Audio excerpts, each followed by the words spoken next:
बिस्मिल्लाहिर्रहमानिर्रहीम। मेहमान नवाज़ में आपको खुश आमदीद। आज मैं आपको लहसुन को खुश करने का तरीका बताने जा रही हूँ, जो अक्सर चाइनीज़ वगैरह में इस्तेमाल करते हैं हम। तो ये देखें, मैंने अब इसमें सूजी डाली है। सूजी को ना अच्छी तरह हमने गर्म करना है।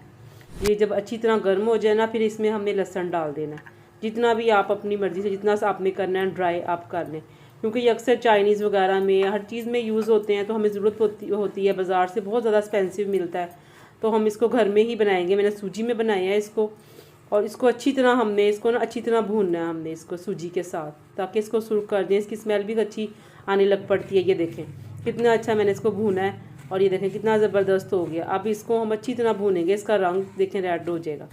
इसको हमने अच्छी तरह इसको करके भून के, और इसको फिर हमने खुश्क करना है। फिर इसको हम ड्राई करेंगे और फिर हम इसको ग्राइंड करेंगे। ये देखें हमारा अच्छी तरह जब भून जाए, फिर हमने इसको छान लिया है। ये देखें छान के हमने ठंडा करना है इसको। फिर ठंडा करने के बाद